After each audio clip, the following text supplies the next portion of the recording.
Fine. So in this video what we are going to see is how to calculate your forward rate. Now this is a definite question which they usually ask for 5 marks, and it is also very simple, so definitely you will have a question even in the multiple choice also. I will first write the question and then I'll tell you how you have to do this problem. So this heading that I'm giving is calculation of forward rate.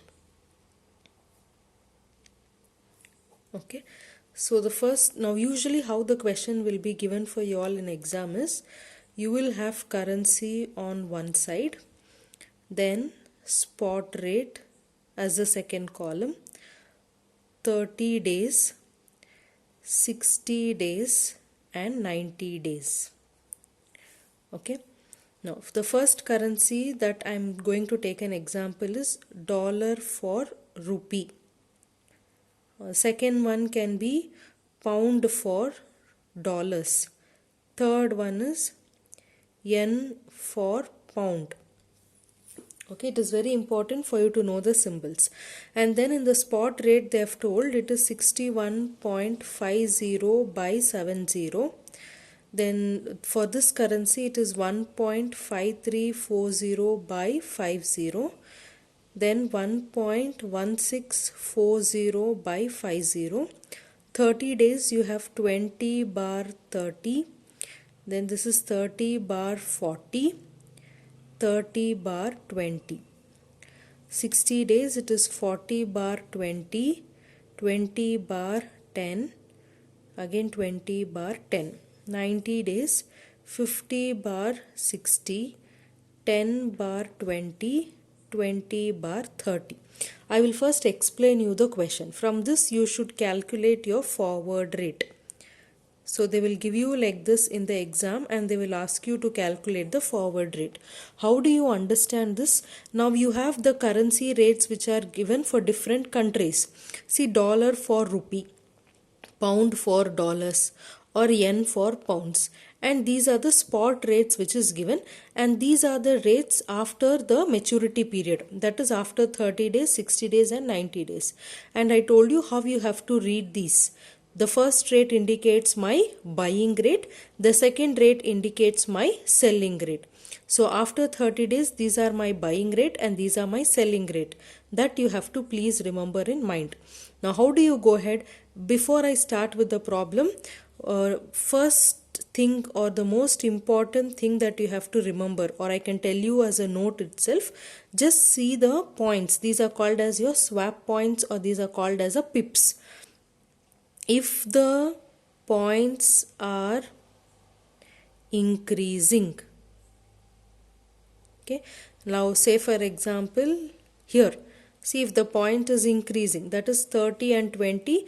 30 is a buying rate, 40 is a selling rate. So these two, 40 is greater than 30, so it is increasing. So if the points are increasing, we add. If the points are decreasing, then we minus. Okay, these two things you have to keep in mind. Keeping this in mind, let us see how you have to solve this problem. So now the solution part, very simple it is. You don't have much calculations and all those things here. So in the solution part, what I will write is, first I will write here. So I will first write here as the heading currency. Okay, then I will write your 30 days. Okay, first rate given is 30 days, then 60 days and then 90 days. Okay, now first currency that I am going to take is dollar for rupee. Okay, that is the first one, dollar for rupee. How do you write? First I write what is the spot rate. Okay, now what is the spot rate given? For dollar to rupee, the spot rate is 61.50 by 70. Okay, that is 61.50 means this is my buying rate and this is my selling rate. This is a spot rate which is given for 30 days. Now below this I am going to write the points. Now I have to see whether the points I have to increase it, I mean whether I have to add it or minus it. That you will know only if you are observing whether it is increasing or decreasing. So let us say, take this 30 days. So first they have given us 20 bar 30. Okay, so when I write 20 bar 30, 20 is my buying rate, 30 is my selling rate. Okay, this is understood. This is again 61.20, 61.30. That is how we read it.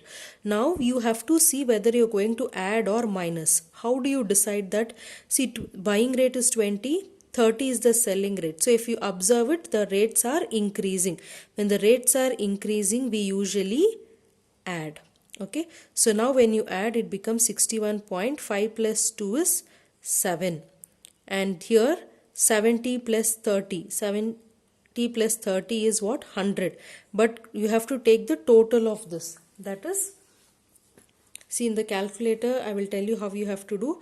61.50, sorry, 61.70. okay, so 61.70 plus, it is not 30, it is 0.30. So 0.30, you will get 62. So here I am going to write it as 62.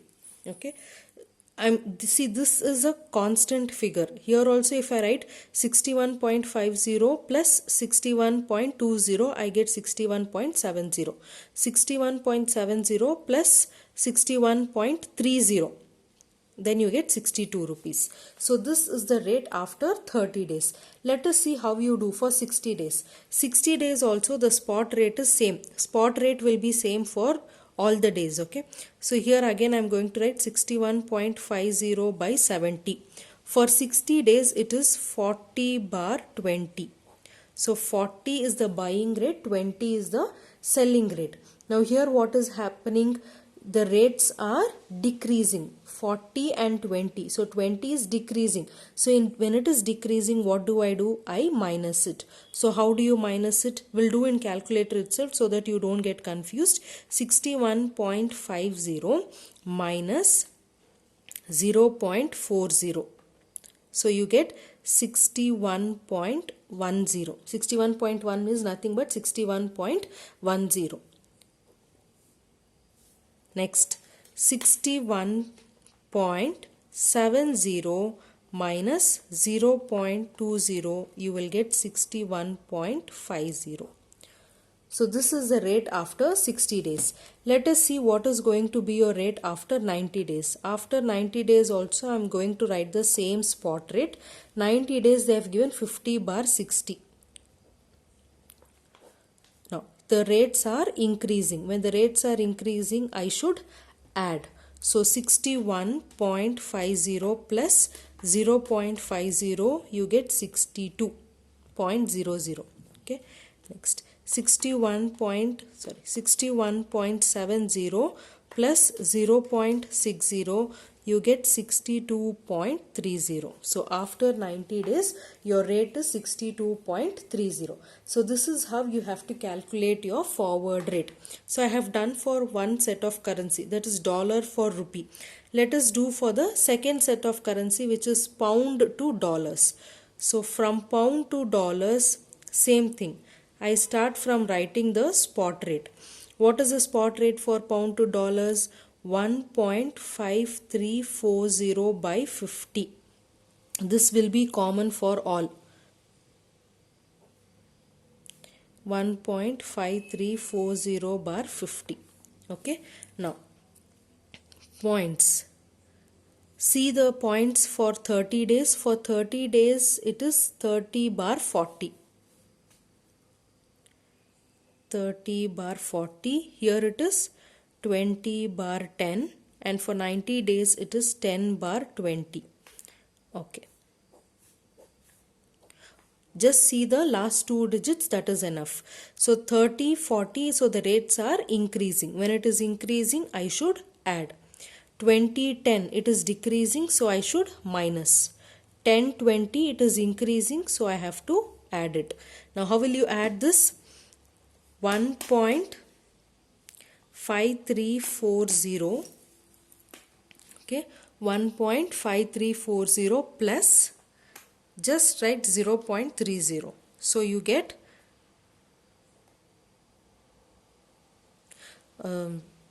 sorry, you have completely 4 digits after the decimal. So it is 1.5340 plus 0.030. Okay, you get 1.5370 by 1.5350 plus 0.040, you get 1.539, or I can simply write it as 90. Ignoring this 53, I can just write it as 90. Okay, so after decimal, basically what I am considering here is 0.00. Here it is 0.00. Everywhere it is like that, 0.00. Only the last two digits I am going to consider. So here if you see 1.5340 minus 0.020, you will get 1.5320. Okay, 4 minus 2 is 2. For this, if I write 1 point, or I can simply write it as 50 minus 10 is 40. Like that also I can write straight away. Okay, here if you see 1.5340 plus 0.010, you will get 1.5350 by 50 plus 20 is 70.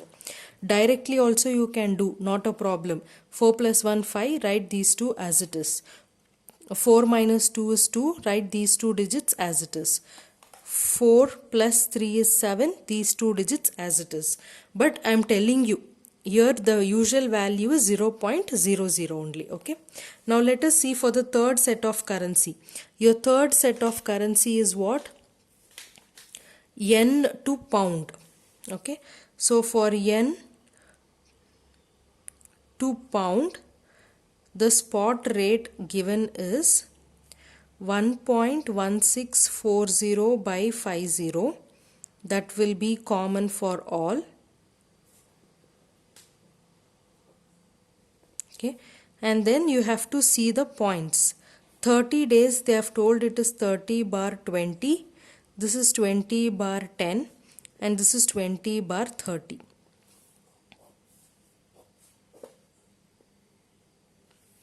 Now see, with the points are decreasing, so I have to minus. The points are decreasing, minus. The points are increasing, so I have to add it. So now when you do, how will you do it?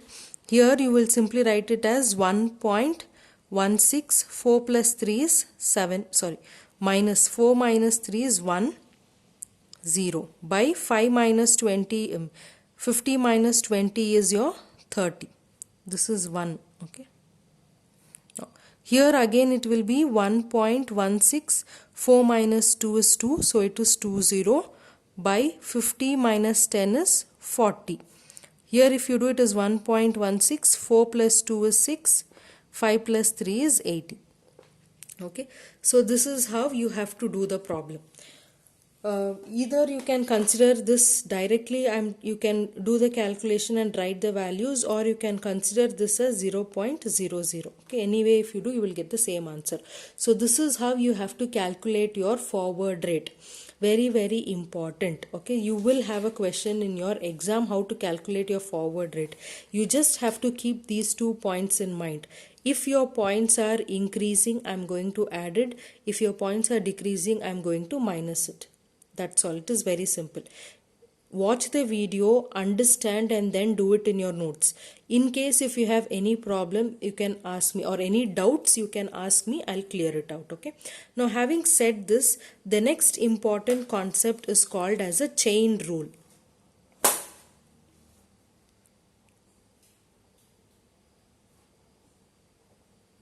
Okay.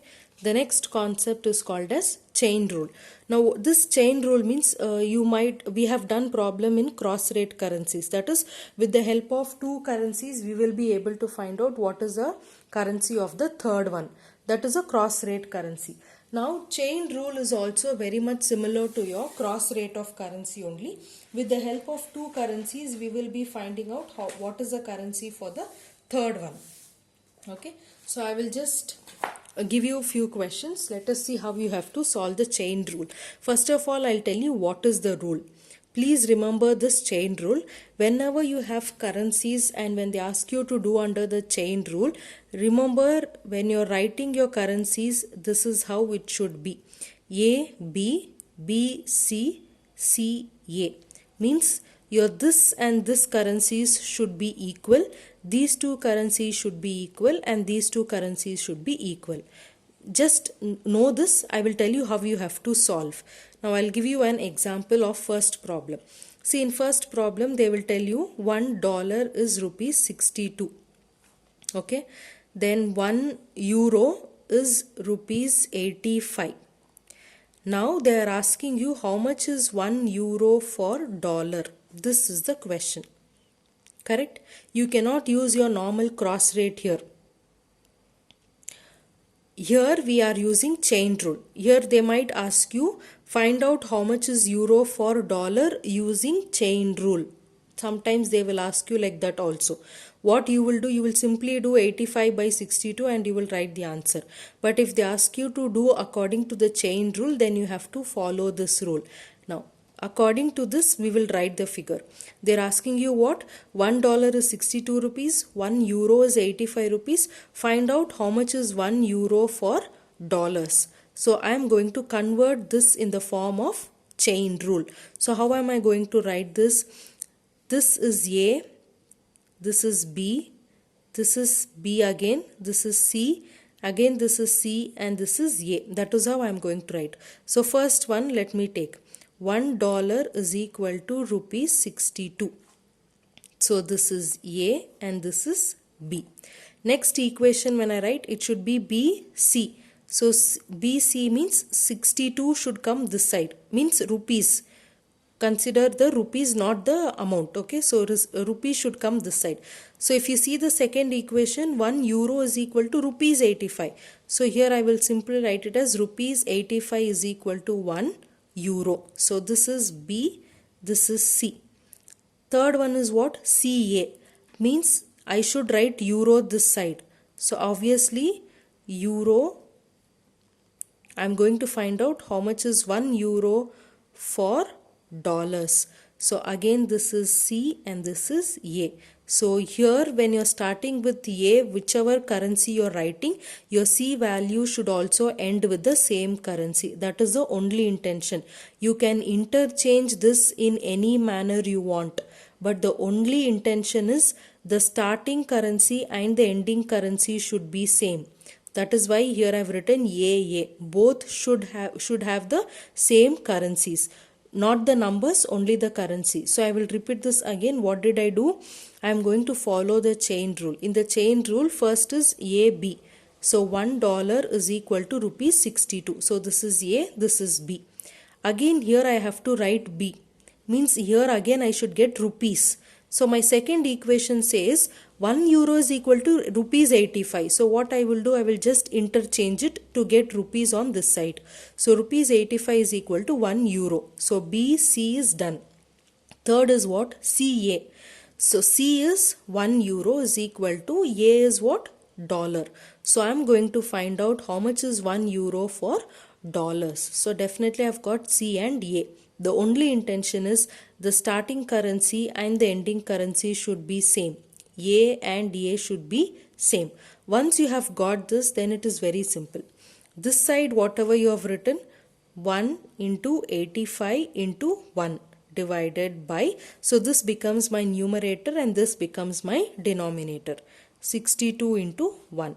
That is nothing but 85 divided by 62. So 85 divided by 62, you get 1.371. How do you write this? Therefore, 1 euro is equal to $1.371 dollars. Okay, I hope this is clear to all. So euro to dollar is calculated. Let us say they are also asking you to calculate under the first question. This is A and I am going to write this as B. Now in the second one, they have told $1 is equal to rupees 62. 1 euro is equal to rupees 85. Find out how much is $1 for euro. Interchanged. Okay, they have just interchanged it and they're asking you to find out how much is $1 for euro. Now same rule will apply. A, B. So A is what? A is dollar. B is 62. What I'm going to find out? I'm going to find out euros. What is my intention? A and this A should be equal. It should end up with the same currency. If I write like this, I am not going to end up with the same currency. Correct? I will just show you an example here. I will write in pencil so that you will understand. According to this rule, if we go, $1 is equal to rupees 62. So this is A, this is B. B should come this side. So rupees 85 is equal to 1 euro. Again C should come this side. So this is B, this is C. So 1 euro is equal to dollar.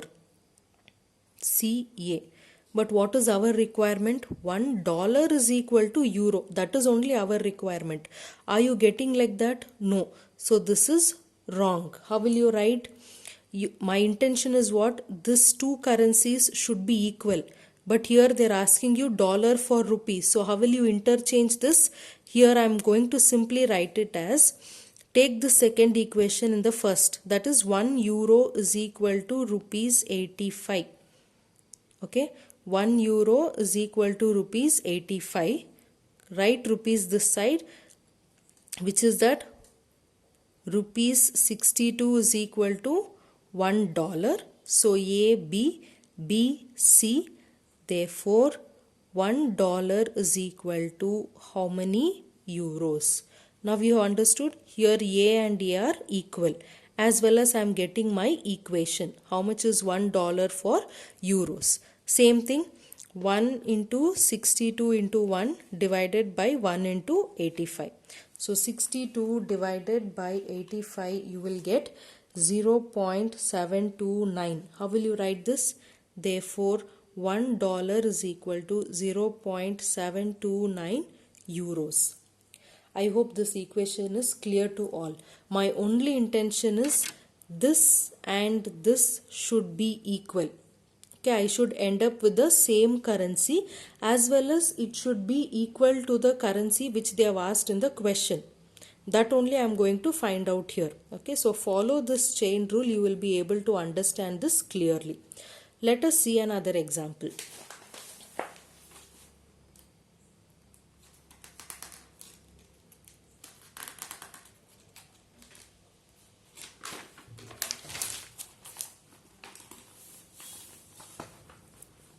Okay, with this example, you will understand much detail.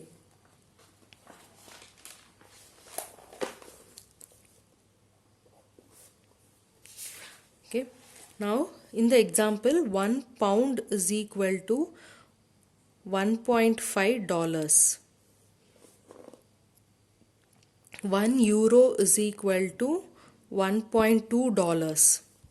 Find out how much is 1 euro for pounds. This is the question they have asked. You should find out how much is euro to pound, as well as how much is pound to euro. Okay, both you have to find out. How much is euro to pound, how much is pound to euro. First, let us see how to find out euro to pound.